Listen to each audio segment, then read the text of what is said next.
Wow, I am so excited to be talking about this game today. Star Wars Outlaws has officially hit the Nintendo Switch 2. Now, if you haven't been paying attention to what I have been saying over the last few months, is that I have been saying that Star Wars Outlaws was going to be one of the most important Nintendo Switch 2 releases. Now, you may be asking yourself, Max, why are you calling this the most important release? Don't people hate this game? And yes, I believe Star Wars Outlaws has a lot of mixed reviews when it comes to other platforms and stuff, but this is our first true next-gen third-party game coming to the Switch 2 when it comes to like an open world perspective. We've had things like Split Fiction and Madden NFL come to the Switch 2, but with Star Wars Outlaws, this is really our first time getting to experience what third-party games could be looking like onto the Nintendo Switch 2. So I have always been very interested into this release, and that's why I keep calling it super important, because it gives us the idea of what we should be expecting from third parties when it comes to Nintendo Switch 2. Can the Switch 2 handle these type of games? Can it not? And we finally got all those questions answered, I feel like, with the release of Star Wars Outlaws. It's also been a very interesting few weeks for this game if you've been following the news surrounding it, as everyone was talking about over at PAX that it might have not had a great demo. At least that's a video that Good Vibes Gaming put out, saying that the game was dropping under 20 frames per second and they did not have a great experience playing it. Everyone was covering that, and especially with the news of Elden Ring running poorly on Nintendo Switch 2 from all the demos, it kind of just had people worried, can third-party games truly work onto the Nintendo Switch 2? And it was just very interesting to follow this because everyone else was saying they had a positive experience.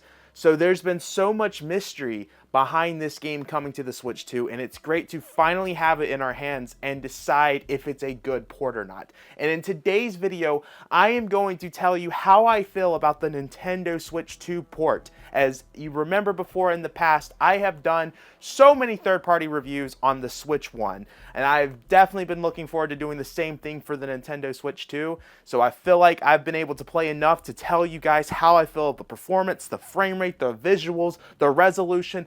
All that is covered into this video. So let's just jump right into it. I have to be 100% honest here. I wasn't really sure how this game was going to do onto the Switch 2. And as soon as I started it, I was right into the world, and the world looked absolutely phenomenal. I had a locked 30 frames per second, and visually this was looking really nice.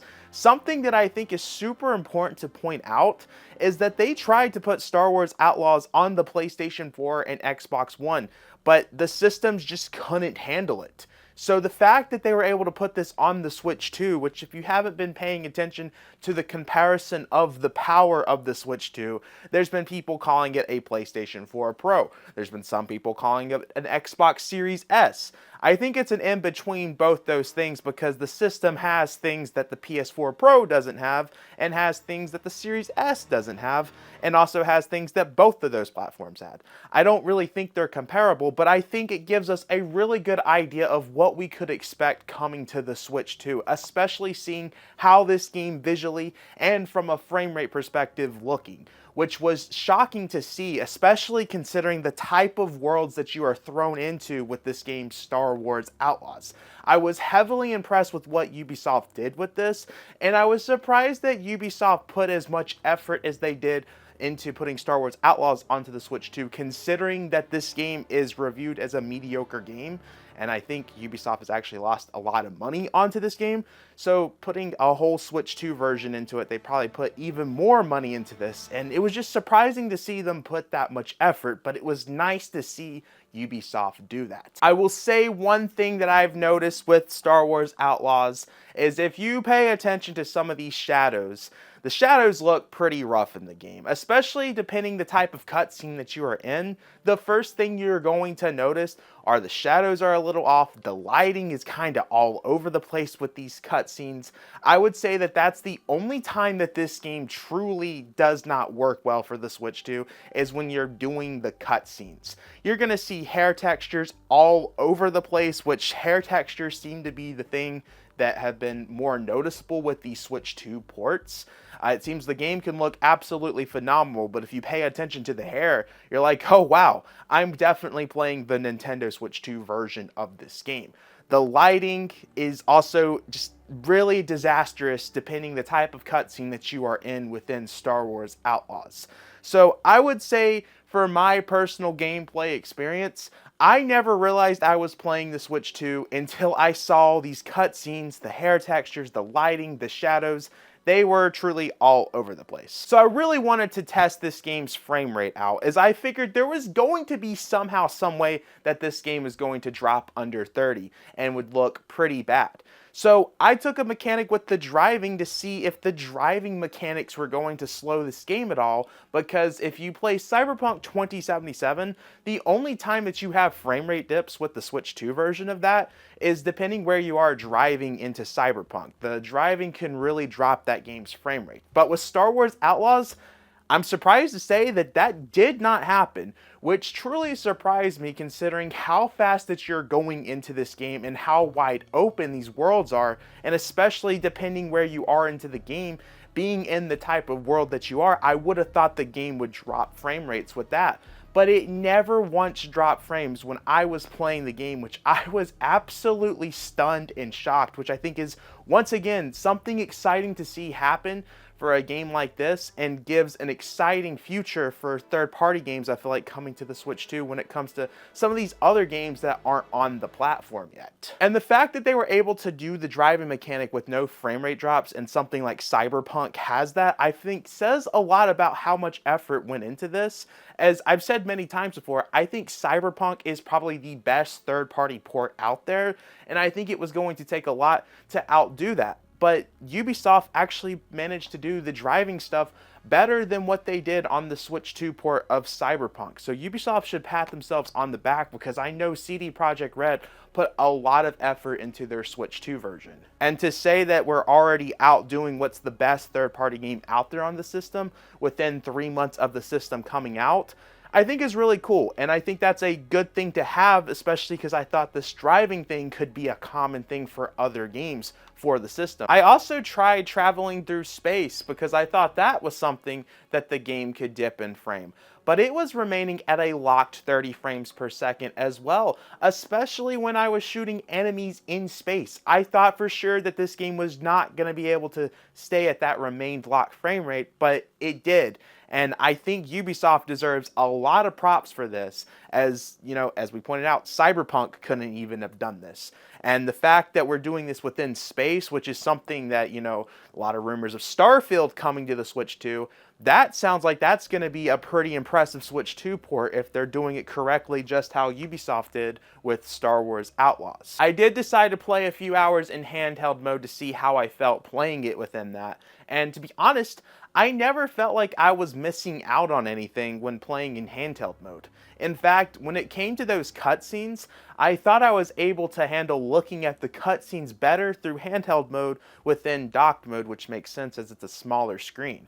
But, you know, often with the Switch 1, you would have a big dip with resolution if you were playing in handheld mode for a Switch 1 game. And honestly, if you don't have a 4K TV, you're not going to miss out on anything playing within handheld mode. At least I never felt like I missed out on anything being able to play it through that. I felt like I was playing the same thing, same experience with no frame rate dips or big resolution drop. So I think with that, the handheld way to play with this game was super awesome, especially considering that with the Nintendo Switch 2, this is going to be a perfect game to take on the go. Something that I also think is important to point out when it comes to Star Wars Outlaws is that something like the Steam Deck actually can't run Star Wars even at the lowest settings. That game goes crazy with its frame rates when it comes to the Steam Deck version of it. But the Switch 2 version is able to run this game amazingly. So I'm not here to compare systems, but I often see people say that Steam Deck can run games better, but with something like Star Wars Outlaws, that's just not the case here. This is running perfect for the Switch 2. I also think something that's really cool to point out about the Switch 2 version is that it's actually the Gold Edition. This retailed for $60, and that included all of the DLC. Gold Edition comes with the Season Pass. Ubisoft could have easily sold the season pass separately, as this is still kind of a new game. I think it is barely 1 year. Well, actually, I can't say barely. I think we're approaching 1 year later of this game coming out on other platforms. And the fact that Ubisoft included it into that really surprised me, but maybe Ubisoft didn't think they were going to be able to make much off Star Wars Outlaws, since the game was already getting mixed reviews and they've already lost so much money.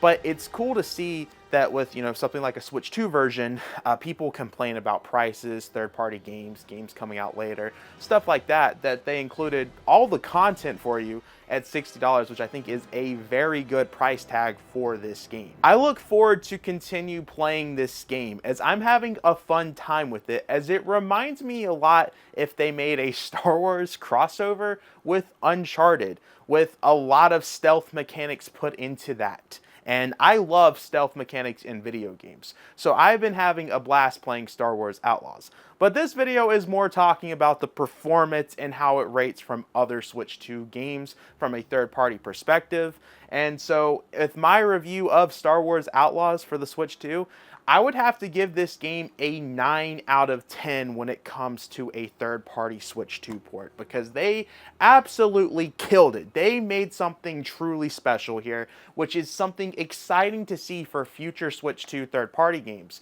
As we've talked about in the beginning of the video, there's been so much concern about what the Switch 2 could look like due to stuff with Star Wars Outlaws, with the reports of it not doing well in terms of its frame rate, and especially with Elden Ring. It's had people concerned, can the Switch 2 be a third-party machine? And I'm here to say that seeing how this does, I think it can. And I've said it many times before, I know people are concerned about Elden Ring, but I think that's just a demo. Doom 2016, when that was coming out for Switch 1, had a very similar story, and I feel like by the time Elden Ring releases for the Switch 2, it's going to be way better and will be at 30 frames per second, and we'll all look at those videos when it comes out and be like, thank goodness, we did nothing to worry about. And I just think this is an exciting addition to the Switch 2 lineup. Very excited to see what future third-party games could come after seeing how well Star Wars Outlaws did. Now, if you're looking for a recommendation, I mean, from all the hours that I put into this game, I've had a fun time, but I will tell you that the game has received mixed reviews on all other platforms, so keep that in mind. But as someone that loves Star Wars and loves stealth mechanic games, I'm having a blast with it. Guys, I have been talking for way too much. I definitely want to hear from you. Did you pick up Star Wars Outlaws, and have you been enjoying it? Let me know in the comments down below. Guys, make sure to check out our merch store, which will be linked in the pinned comment below. We're going to have this merch available up until the end of September, so if you pick up a shirt, I'd greatly appreciate it, and let me know if you do, as I want to give you a big shout out for that. And guys, make sure to check out our Twitter, Discord, Instagram, all that good stuff in the description below, and I will see you guys in the next video. Peace!